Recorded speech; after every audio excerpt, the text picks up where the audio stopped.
Hello, welcome back. Welcome to my kitchen. Come in, sit down, and let me cook for you. I'm Tom, the Sunday Dinner Chef.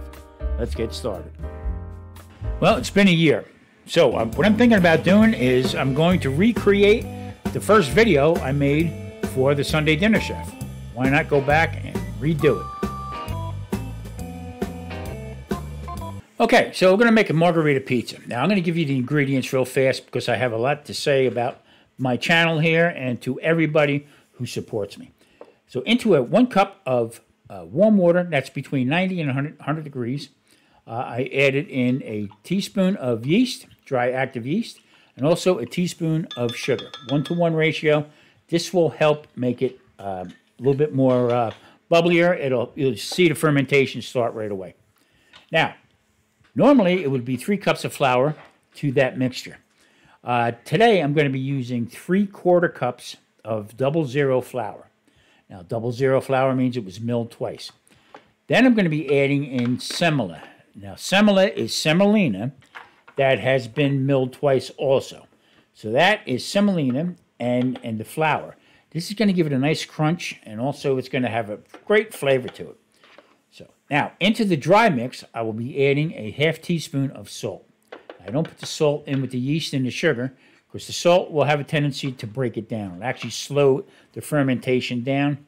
I keep them separate, and then when I mix it up, run it through the mill. The salt don't have that much time to affect the rise. So there's the semolina, and I'm going to just use 1/4 cup in there. Okay.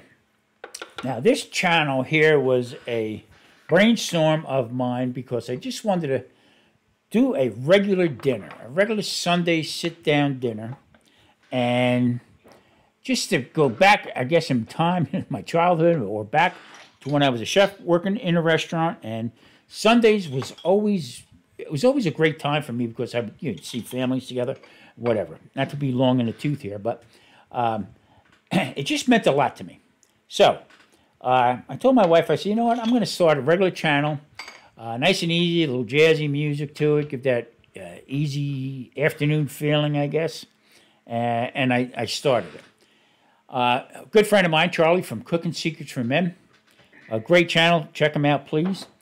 We had talked, and he said, "Hey, listen," he says, "being that you're doing that, I do collaborations with cooking from around the world." He said, "So maybe you should give that a try." And I said, "Yeah, we'll give it a shot." And bingo, that took off. I mean, it was so intriguing to do. Now, people say, well, how do you handle doing 3 different channels? Well, you know what? I'm retired. I enjoy cooking, so this is a no-brainer. But this one here was to set the setting of try to get everybody to imagine it was a Sunday dinner, your family all around you, and whoever did all the cooking, more than likely your mother, or your father, whatever. And yeah, just get that kickback, relaxed feeling. So that's how I started with this channel.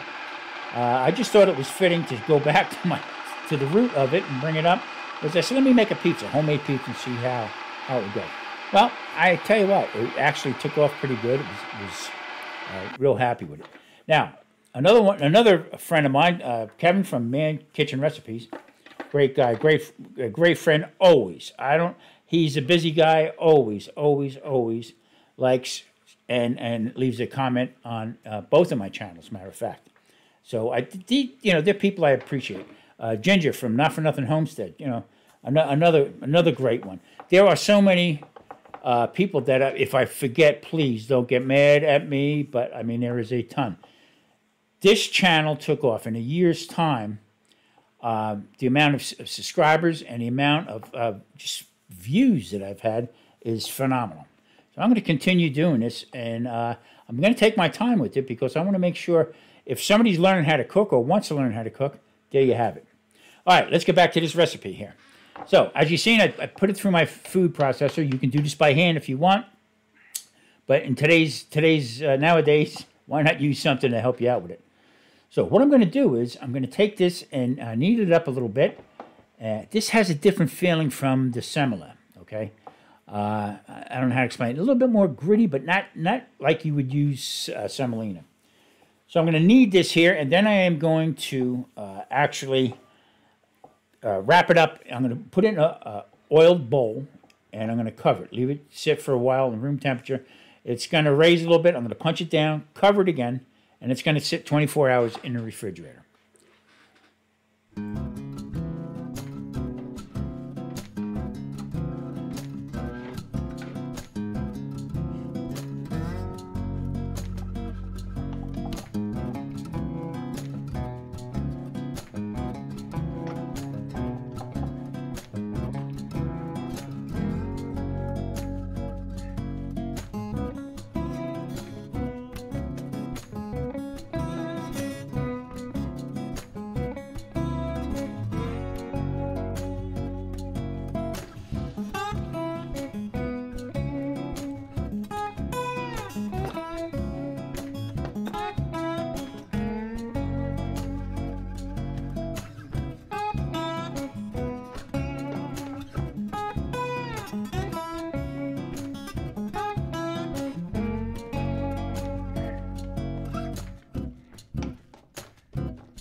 Okay, 24 hours have passed. Now I'm going to start. It's still pretty chilled. So I'm going to let it sit for a little bit. And I'm going to get everything else ready. I'm going to cook this directly on a pizza stone. So I'm going to get that all set up and just kick back and watch me make a nice margarita pizza that you can do at home. I'm going to tell you a few little tricks here. Okay, trick number one. If this dough, when you stretch it out and it comes back to itself again, glutens haven't relaxed yet. Walk away from it. Leave it alone. It'll work with you. Believe me. Now I'm going to stretch it. You don't have to do it this way, but watch Mr. Show Off here. Thank God the ceilings are low. So just the whole idea is trying to stretch it out a little bit, get some air to it, room temperature. Now normally in a commercial setting, it would be, you're right by the oven, so you're talking 500-600 degrees, so it's pretty warm in there.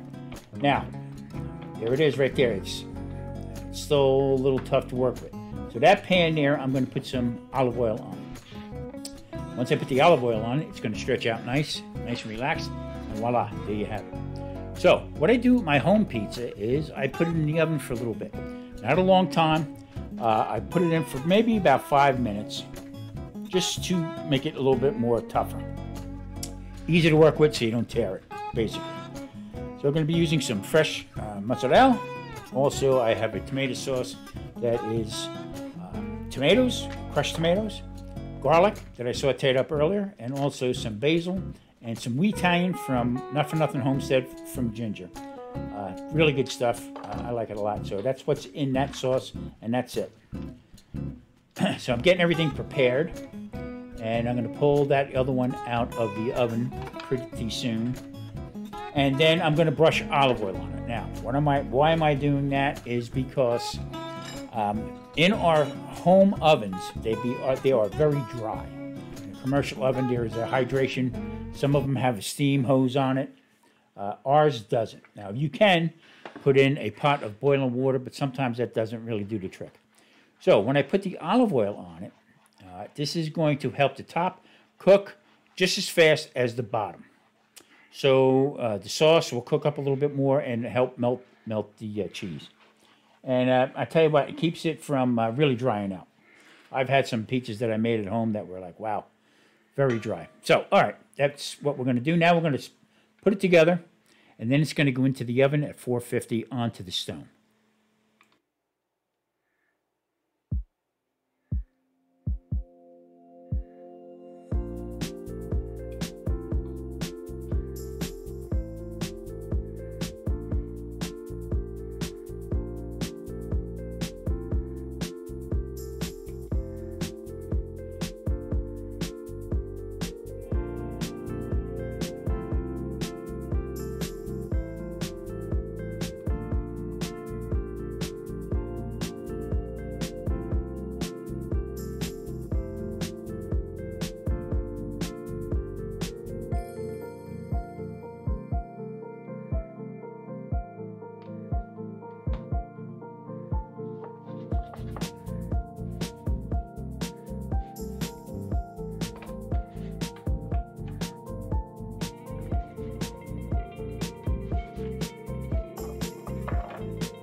Now, at this time, I'd like to give a really special shout out to Bat13.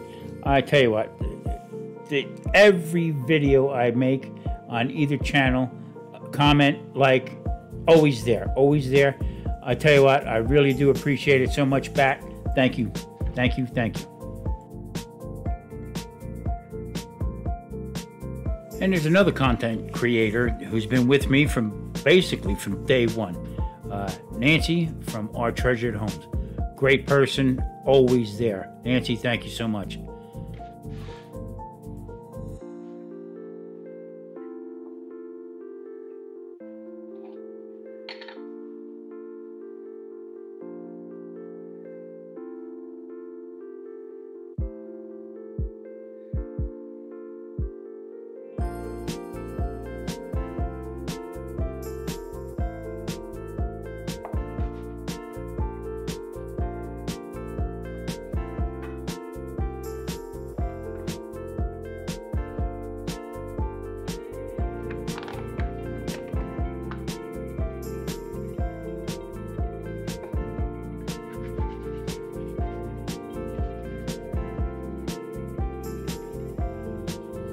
Okay, adding on one of my favorite spices right there. It's Mexican oregano. Crush it up, put it on there. What a fragrant herb this is. I mean, really, it has a great taste.